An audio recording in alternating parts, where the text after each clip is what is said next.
This video is made for adult collectors because squid-shaped spaceship. It's a spaceship. It's a squid. It's a... No, we're not going to go there. We'll go there later, but we won't go there now. It looks... We'll go there later. We'll do that later. This thing, where do I start? It's not horrible, but I also find myself picking him up the least between all the figures I've gotten from this wave so far. The reason I call this thing a half and half figure is because I really like the robot mode's upper half, but the lower half, not so much. Quintus as a concept is neat, but how the legs and the dress thing work here, it's really cumbersome and I find it not that fun. This was purchased at CMD store, here's the box, not sponsored. Oh, and little side note, there is a Google form that I will link in the description down below that you can fill out to tell me what your favorite figures of the year were, because sometime I think next week or the week after I'm going to be putting up my Toys of the Year awards thing that I did last year, but I want the community's like picks as well, so you can check that out linked below. Don't worry, I have it set to not collect email addresses because I don't need your email addresses, but you could vote on that if you want. I do love the way this looks. The two different shades of green are very nice. I like how the lighter green comes from the collar and goes all the way down to the two pieces of the tentacle dress. There is so much detail on display here with the torso, like there's nothing boring about it. And the arms, they look pretty sweet even if they do have these massive chunks hanging off the back of them. I usually store the extra arms back here, but he does have extra arms. They are wrapped tentacles that he can use to hold things, but they do kind of look like backwards fists to me, which just makes it a little funny. The part of the nose cone hanging out behind the head kind of looks like a hood, adding to his majestic cloak look. And funny thing, I thought mine was missing the Emberstone, but nah, it just comes packed in his chest by default. There's the rock. It looks like a green rock. Head sculpt is great. It catches the light very, very well, and the multiple eyes look so sick. I like the addition of the light green, and the details around the face are pretty cool. Now, the lower body.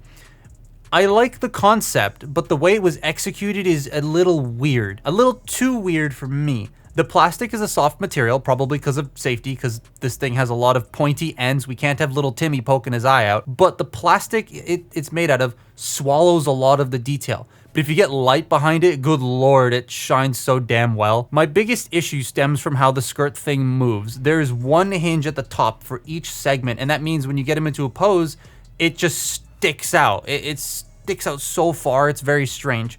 Not to mention my copy's legs like to untab a lot when moving them around, and it adds to the less inviting nature of this figure. The legs are clear, but most of the articulation points are solid plastic, so I don't think there will be any like breakage issues going on here. The ankle joints are pretty damn thick too, so like I think they'll be fine. Other than his rock, he doesn't come with anything else, but I mean, does he really need more than his rock? His pet rock? So everything from here up is great. Everything from here down is fine, but gets in its own way. It's a very awkward thing to pose around, I find, but at the end of the day, it's not horrible, but like I wish this was done a little bit better. So the head's a bit funky. It's on a ball joint, so you can like look left and right. You can look that far. The chin then bumps into the collar on the inside on both ends. And then you can look up pretty far. That's more for transformation, but I like it. And then look down a little bit. There is head tilt at the ball joint, but the joint is attached via like a screw that goes through here.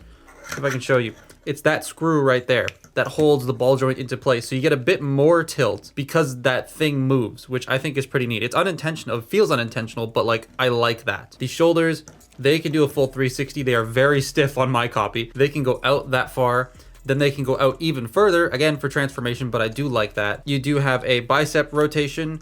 You get 90 degrees of bend at the elbow. The arm does like curve up a little bit. Kind of reminds me of Age of Extinction Hound slightly with how his arms curved. And then you have your wrist swivel. Now, I will say this part right here is kind of sharp. So when you go to rotate the wrist, it leaves an indentation. It is a tiny bit annoying.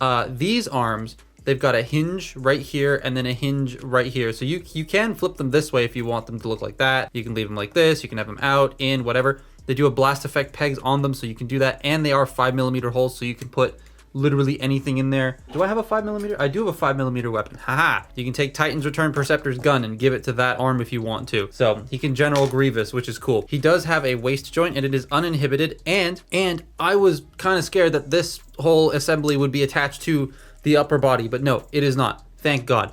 So these can go forward, these can go out, and then this can go back. So the hips, they can go forward that far, they can go back that far, they can go out. They're really stiff on my copy. You got thigh rotation, you have 90 degrees of bend at the knee, and then when you go back, the legs start to unfold. Little annoying. It's supposed to tab in.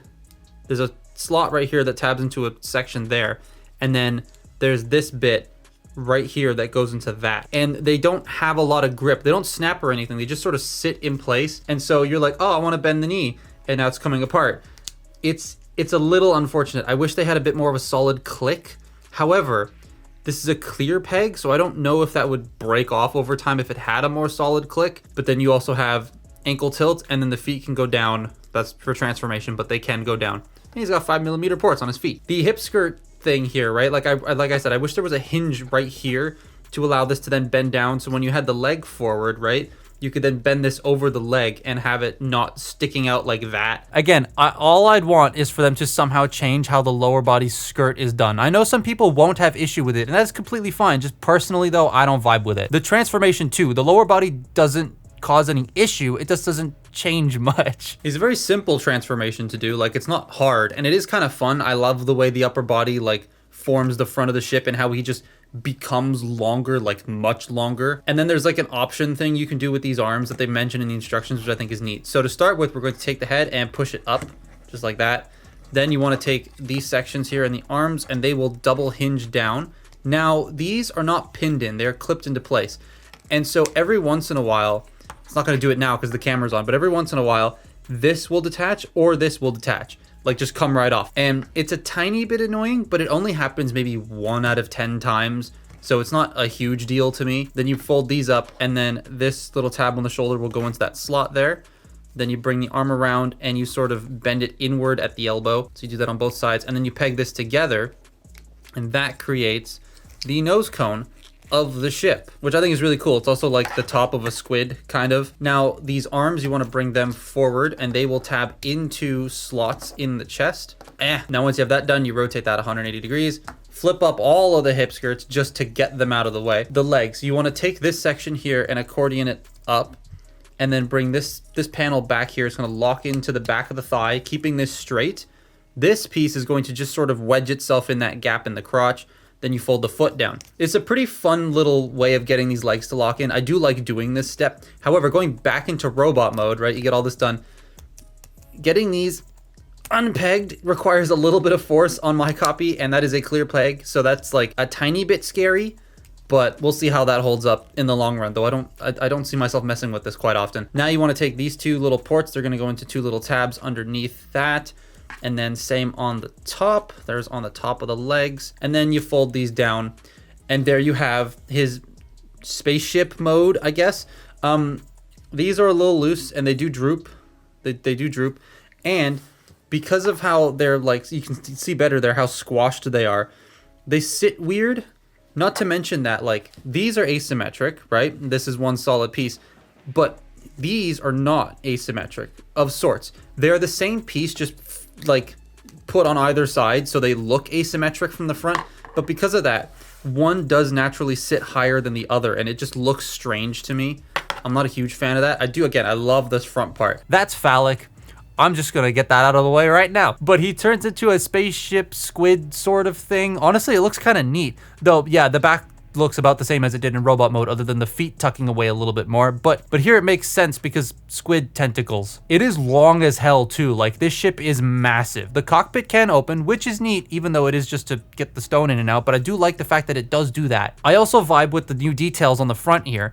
The spare arms, as I said, they can be landing gear, or you can fold them up onto his back. I love that inclusion. It's just a neat alt mode, all things considered, and I wish I could say the same about the robot mode. The top half for me works great. The bottom half, not so much.